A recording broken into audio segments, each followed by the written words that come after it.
What's good, everybody? This is Shinjitsu369 hitting y'all with a Dokkan video. Just real quick, Bardock is going to be dropping pretty soon. I just want to talk about real quick all the information. I want to be as unbiased as possible, at least for the first part, and explain the banners that are going to come afterwards. Let's look at his super attacks. Let's just look at all of Bardock, so that way you can make an informed decision if this is a great time to use your stones. Let's go ahead and jump in. Alright, so we're going to jump in real quick and look at Bardock's super attack animation and just react to it. Take a look at it.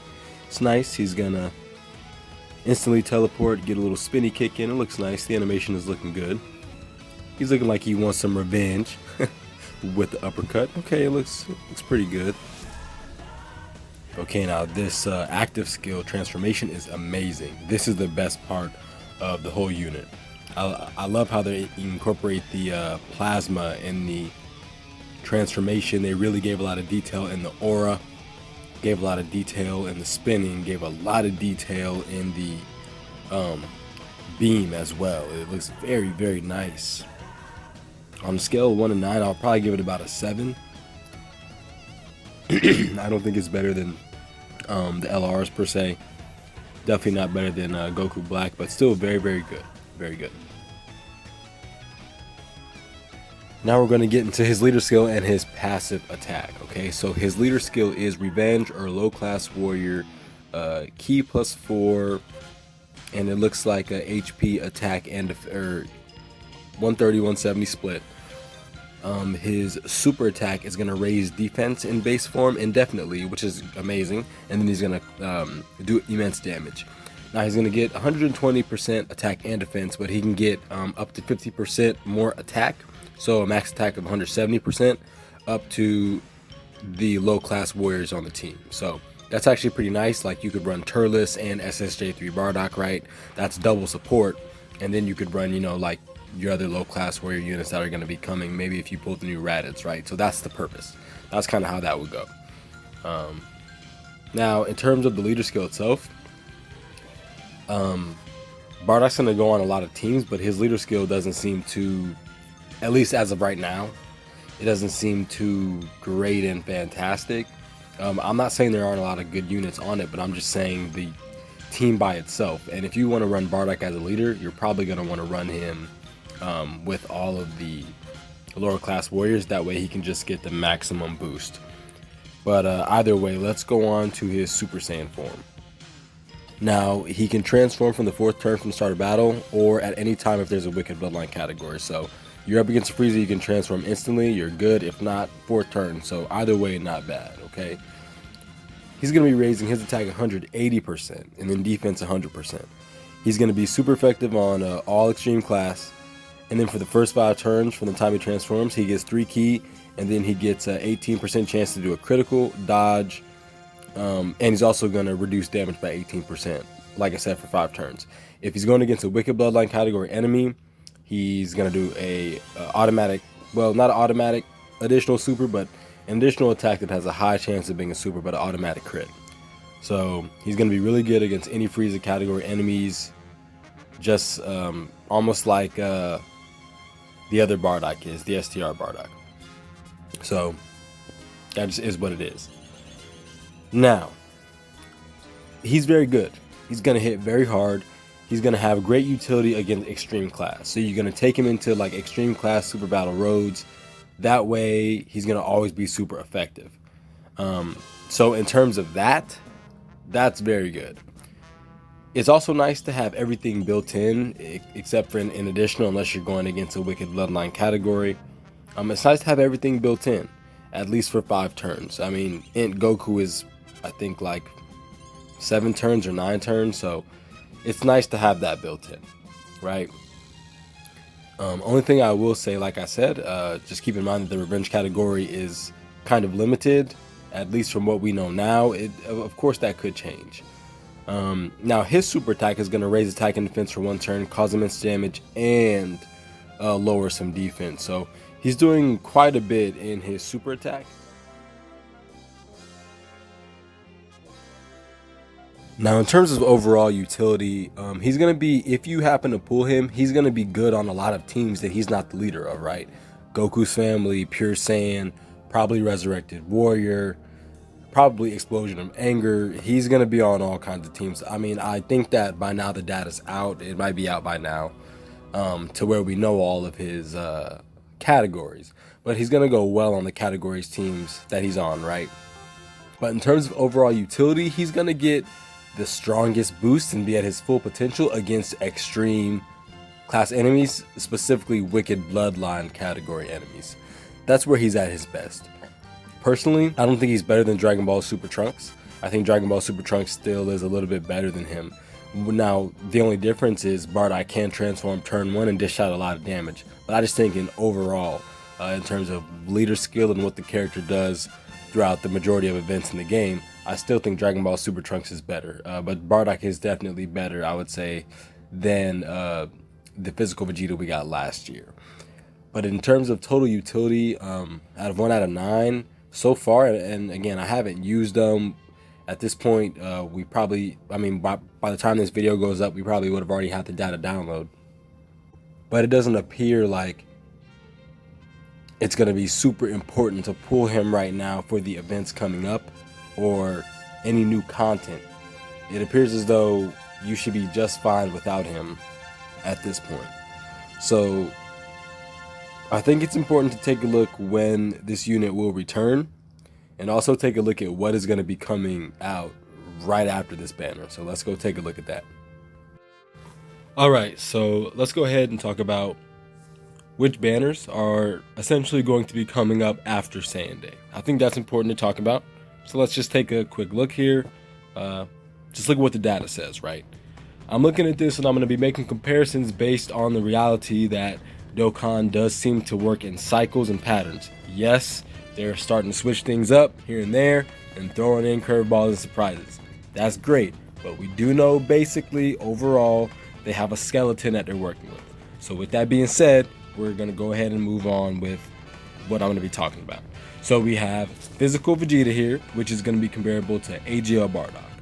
Okay, who we know, we've talked about, he's absolutely sick. Yes, we know. At this time, this Vegeta was pretty good too. He was the Pure Saiyan's leader. He was raising defense. He's still very good. He can still survive in the Legendary Goku event, especially if you give him full additionals. He's just fine against UI Goku and really STR Goku. He can be okay as well at higher levels with dupes. But I digress. That is what the banner is. Then right after that, we got Tech Hit. So who are we going to get this year? It's going to be STR Kaioken Goku. I'm saying this because obviously Tech was a global first. So at this point, Kaioken Goku was the global first they got. That is, so now in that place is going to be Kaioken Goku. So that's coming next. It also is right in line with Saiyan Day. After that, we're apparently going to get an Easy A. I'm not sure of who. I think that they may have already Easy A'd all those characters. I think it would be cool to see an Easy A for that AGL Super Saiyan God Goku. That's also in line with this Realm of God stuff they've been doing. And also Saiyan Day, but they probably won't do that. I'm not sure who it'll be. Y'all probably know better than me. Now, next they threw in the broken unit of the game at that time. Basically broke the game, Kaelin Khalifa, right? So who are they going to throw in this time? Kaioken Goku. Who's in line with that? Who's in his universe? Oh, there is Evolution Blue Vegeta. So what's going to happen if they drop an LR Evolution Blue Vegeta? In, what, like a month? But I digress. I'm just saying that is something that is a possibility. I'm not saying I know, but that's a possibility. But right after that, I'm just saying, there is going to be the thank you banners, basically. So last year it was Trunks and Zamas. Still to this day, I mean, I use them every day. Personally, I don't know if other people do, but just making that observation that that is happening. And then directly after that was a step up banner. So that is the reality of that. If we take a look a little bit further, we know that Vegeta will be returning most likely in about 5 months. So not even 6 months. Bardock. Last time it was Vegeta. Now it will be Bardock. He's going to return in about 5 months. At which point you'll be able to get him with the red coins and or just pulling on that banner. and then we know he's going to be on multiple banners after that. I also think it's important to note the quality of units and animations and how it increased right after this point. Because if we look at Vegeta's super attacks, they're good, but then Kale and Caulifla's took that up a step. But then Trunks and Zamasu with the active skills took it up another step. So I think that's also an important observation. Let's move on. Now, in terms of the units that I'm expecting to be on this banner, once again, by the time this drops, we'll already know. But I'm personally expecting, of course, the new Bardock for the first unit, second unit being the new Raditz, then AGL Turles, then Super Saiyan 3 Bardock, then physical Pure Saiyan Leader Vegeta, then STR Super Saiyan Goku, and then in that last slot, there's so many options that they could choose. It could be a blue Vegeta. It could be either of the blue Vegetas. It could be so much. It could just be like a tech Bardock. Like we don't know what that 8th slot will be right now as I'm recording this, but it's most likely going to be those type of units.